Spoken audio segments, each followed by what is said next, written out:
Hey everybody, we're back. I'm Daphne Ali with Plus Talk Media, and we are here with Miss Poprah. Hey. I'm gonna go ahead and just tell you, I already, I'm an avid reality TV watcher, so I know who you are. We are friends on Twitter, all that good stuff.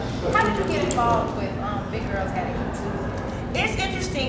They contacted my management about me being part of the production, and as you know, like I'm really an advocate for the plus size community. I mean, I embrace it. My motto is "Be fat-tabulous." I'm fat and I'm fabulous, and I just really think that it's our turn. You know what I mean? I feel like the black community, we had to break, ground into the industry and get through all these obstacles. The gay community had their opportunity where they had to fight against the odds and break in. And I feel like, our demographic is growing exponentially, pun intended. So it's our turn. And I want to make sure that if I can leverage my celebrity, quote unquote, to make this happen, then, I couldn't turn down this project. I couldn't. I mean, it's not an option. How did, tell me a little bit about your role. Without telling everything. Okay. Well, it's interesting because since I'm based in LA, I really wasn't here for rehearsals with the cast. So they told me basically to interpret the lines the way I wanted to and to be myself. So I actually play the Poprah-ish side of me. My name is Kim, but I play Poprah in the production. And then at the end of the production, I actually go into another character for a piece, and her name is Honey. But I just have to say that the writing on this project is absolutely phenomenal. Tony and Michelle and Wanda, Melissa, Tony and Wanda, they just did an incredible job. So the directing as well as the writing is just work of art. And then the cast is amazing. I had to step my game up. I'm like, whoa, people are not joking. And I've done theater once or twice, but never in this platform of a monologue. I've had lead roles in 3 movies. I've done like 6 films.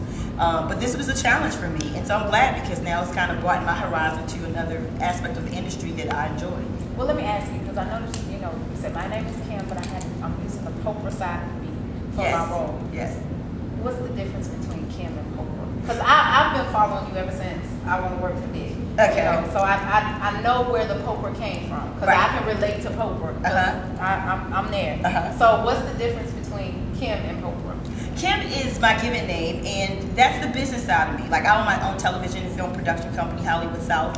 I've been producing TV over 15 years. I was doing TV production well before I did the Diddy show. So I intentionally put myself on a reality show to leverage, hey, if I win, I win. I will get to work and learn from this amazing mogul who's worth hundreds of millions of dollars. Or if I lose, I intend to be the most memorable. Which you are. Exactly. Hey, you create a plan, you execute a plan, and you take it to fruition, and it worked, and I feel blessed.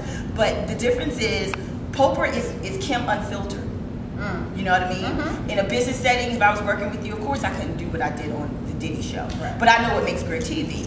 So if you went through your life and you never bit your tongue and held back when there's something you're feeling or thinking, you probably would have an alter ego as well. So Poprah is more like my alter ego, just saying, I don't give a you-know-what. I'm going to tell you like it is and you can deal with it. But it still has that foundation and the substance of Kim's intellect and knowledge and experience. So it's a collaboration, kind of Beyonce, Sasha Fierce. So you can, I guess, and I've always thought this, it's safe to say that a lot of people that do reality TV do it for the exposure. Apparently you had a plan going into this because you just said that. So I guess I've always thought that anyway, that most people that do the reality, because really who's going to get on TV and do some of the things that people do on reality? Well, I guess I have to distinguish the fact that, like, I would never be cast as the beautiful buxom blonde on Real World. Right. You know what I mean? So I had to pick a reality show that was still in alignment with my platform, that I'm a businesswoman, I'm a hustler, I just won Entrepreneur of the Year.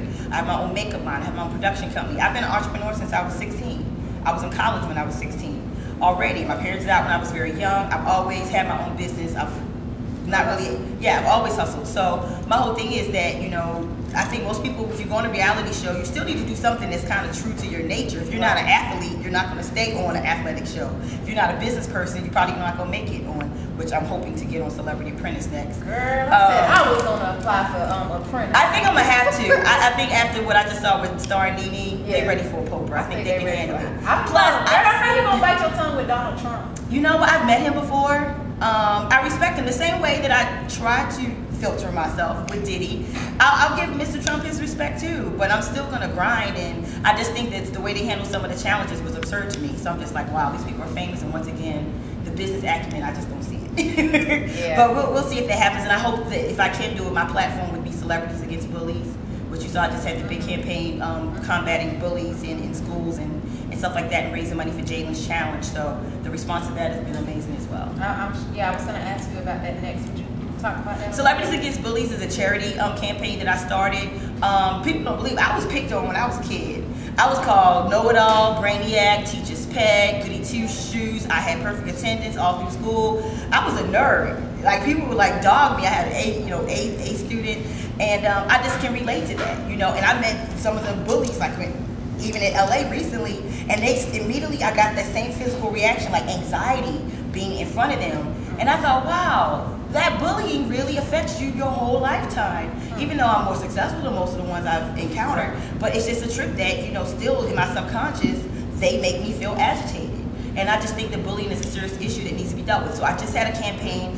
I got T.I.'s, Brandy, Ray J, Lisa Ray, Tatiana Ali, Shirley, Ralph, Quentin, Aaron, all these celebrities to do video messages. Well, T.I. had to do his vocally, audio. He couldn't do the video. They had to send me an audio message, but still show his support for the campaign. So I just had a big event in LA where I got more celebrities from all kinds of shows like CSI and Chuck's NBC and The Priest and Pursuit of Happiness and all these major film productions to speak out against bullying. Now I'm getting calls from the NAACP, and my publicist just told me last night that the Senate just contacted me to do a PSA. So it just shows that bullying is still a major issue and it needs to be addressed. And I think that's a perfect platform because I relate to it because it's affected my life too. That is awesome. That is awesome. Thank you very much. Thank you guys. Thank you guys.